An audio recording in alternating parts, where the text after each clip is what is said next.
Hi అండి, welcome to my channel. ఈ recipe ఎవరు ట్రై చేయకపోతే ఒకసారి ట్రై చేయండి. ఈ కాంబినేషన్ చాలా బాగుంటుంది. ఏం కర్రీ అనుకుంటున్నారా? మునక్కాయ అలాగే సొరకాయ పచ్చిశనగపప్పు కర్రీ చాలా బాగుంటుంది. ఒకసారి ట్రై చేయండి. ఎలా చేయాలి ఈ వీడియోలో చూసేద్దాము. ముందుగా మునక్కాయలు సొరకాయలు తీసుకొని శుభ్రంగా కడిగి ముక్కలుగా కట్ చేసి పక్కన పెట్టుకోవాలి. ఇప్పుడు స్టవ్ వెలిగించి బాండీ పెట్టుకొని అందులో 2 గంటల నూనె వేసుకోవాలి. నూనె వీటయ్యాక ఇందులో 2 టేబుల్ స్పూన్లు పోపు దినుసులు వేసుకోవాలి. పోపు దినుసులు వేగిన తర్వాత 2 ఎండుమిర్చి తీసుకొని తుంపి వేసుకోవాలి. ఇలా ఎండుమిర్చి పోపు దినుసులు వేగనివ్వాలి. వేగిన తర్వాత మనం ముందుగా కట్ చేసి పెట్టుకున్న మునక్కాయ ముక్కల్ని ఇందులో వేసుకోవాలి. కాయలో పీచు పదార్థం ఎక్కువ ఉండడం వల్ల ఎముకలు బలంగా ఉంటాయి.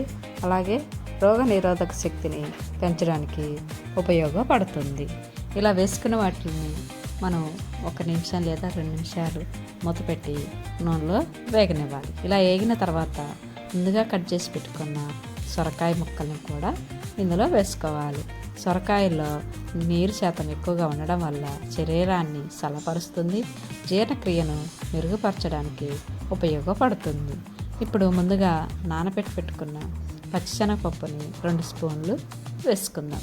పచ్చిశనగపప్పులో మనకు ప్రోటీన్ కలిగి ఉంటుంది కాబట్టి శక్తిని అందిస్తుంది. ఇలా వేసుకున్న వాటిని అన్నిటినీ బాగా కలిసేంత వరకు కలుపుకోవాలి. ఇలా కలిపిన తర్వాత మూత పెట్టి ఒక 5 నిమిషాలు ఉడికించుకోవాలి. ఇప్పుడు మూత తీసి ముందుగా కట్ చేసి పెట్టుకున్న టమాటా ముక్కల్ని అలాగే పచ్చిమిర్చిని వేసి బాగా కలపాలి. టమాటాలో విటమిన్ సి ఉండడం వల్ల చర్మం ఆరోగ్యంగా మెరుగుపరుస్తుంది. ఇలా కలిపిన వాటిని మూత పెట్టి మరొక 5 నిమిషాలు ఉడికించుకోవాలి. ఈ వీడియోలో చూపిస్తున్న విధంగా ఉడికించుకోవాలి. ఇప్పుడు మూత తీసి ఇందులో కావాల్సిన ఇంగ్రీడియంట్స్ అన్నీ వేసుకుందాం. ఇందులో నేను ఉల్లిపాయ వేసుకోవట్లేదు, కావాలంటే మీరు వేసుకోవచ్చు. 1/2 స్పూను పసుపు వేసుకోవాలి. ఇప్పుడు 2 స్పూన్లు కారము. నాకు కారంగా తక్కువ తింటాం కాబట్టి మీరు 2 స్పూన్లు వేసుకుని మీకు ఎంత కావాలంటే అంత వేసుకోండి. తగినంత ఉప్పు వేసుకొని ఎంత కలిసేంత వరకు కలుపుకోవాలి.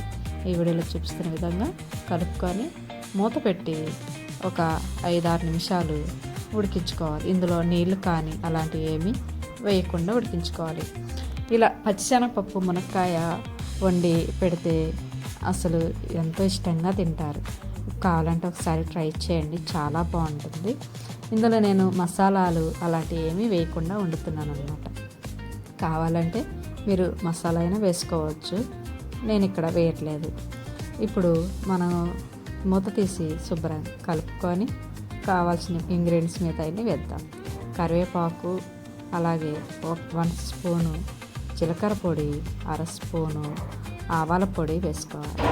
ఇలా ఇప్పుడు 2 స్పూన్ల కొబ్బరి పొడి కూడా వేసుకోవాలి. వేసిన తర్వాత నాకు ఇక్కడ ఉప్పు సరిపోలేదు కాబట్టి మరలా ఒక 1/2 స్పూను ఉప్పు వేసుకున్నాను.